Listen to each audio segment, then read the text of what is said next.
My business partner told me he had cancer. Pancreatic. Stage 3.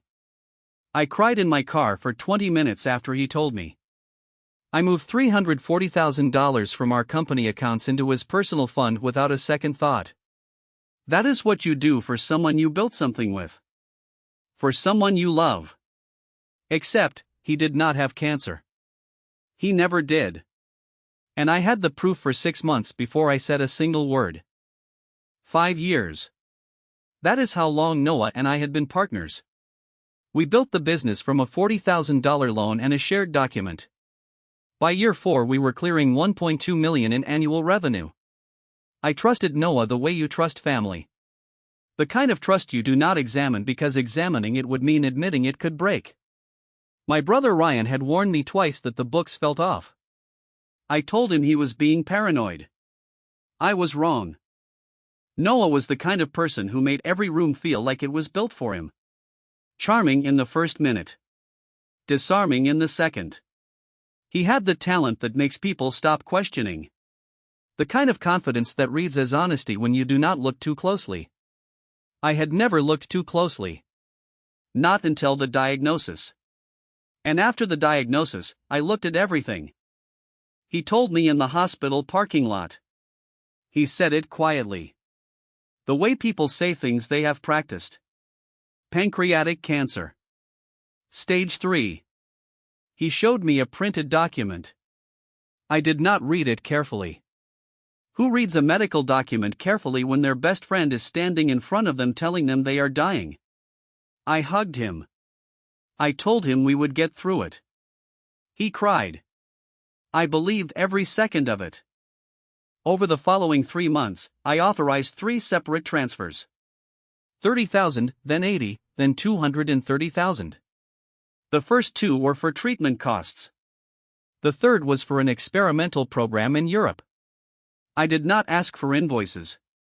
You do not ask a dying man for receipts. That is exactly what he was counting on. That is exactly what he planned for. Ryan called me on a Thursday evening. He said, I just walked past Rosso. Noah is in there. He has a bottle of wine on the table and he is laughing louder than anyone in the room. I drove there. I parked across the street. And I watched my dying business partner make a toast, finish his glass, and order another bottle. He did not look like a man undergoing chemotherapy in Europe. He looked like a man celebrating something. I pulled 3 years of company accounts that night. Ryan helped me. We were not forensic accountants. But we did not need to be. The pattern was obvious once we stopped trusting the surface. 17 transfers over 22 months. None to any hospital. None to any pharmaceutical company.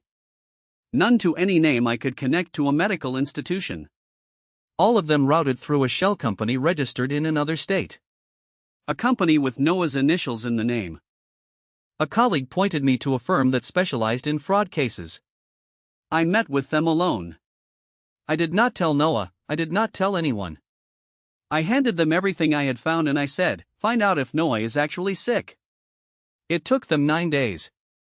9 days of surveillance, medical record cross-referencing, and background checks across 3 states. The investigator called me on a Tuesday morning. She said, he has no active cancer diagnosis anywhere in the system. He has never filed a single insurance claim for oncology treatment. The document Noah had shown me in that parking lot. The one I had not read carefully. The investigators' team obtained a matching copy through legal channels. The oncologist's name printed on it did not match any licensed physician in the state. The hospital letterhead was from a real facility. But the document itself had never been filed there. It had been printed. It had been designed to look official enough that a grieving friend would not question it. That is who Noah thought I was. A grieving friend who would not question it. I spent 3 days deciding how to proceed. Not whether to proceed. That was never in question.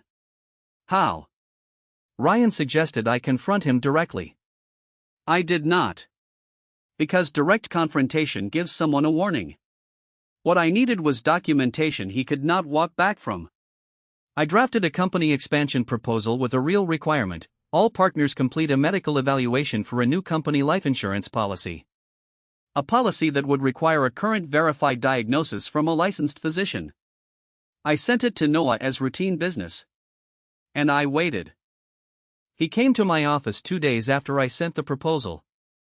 He said the policy was unnecessary. I said it was standard for a company of our size. He said he was not comfortable with the medical portion. I looked at him and I said, "Why not, Noah?" He went quiet for a long time. Then he said, and I will never forget this, "Maybe the diagnosis was premature." Premature. $340,000. 22 months of transfers. And the word he chose was premature. Noah is currently facing 3 federal counts of wire fraud and 1 count of business partner embezzlement. The company accounts are frozen pending full audit. Ryan and I are rebuilding. And we will rebuild. The money was significant. But the thing that actually hurt was simpler than the money. It was the image of him in that parking lot. The practiced quietness of the way he said it. He had decided, before he ever sat across from me, that my trust was a resource to be extracted. That is the part one think about. If this story hit you, smash that like button right now. Subscribe and turn on the bell.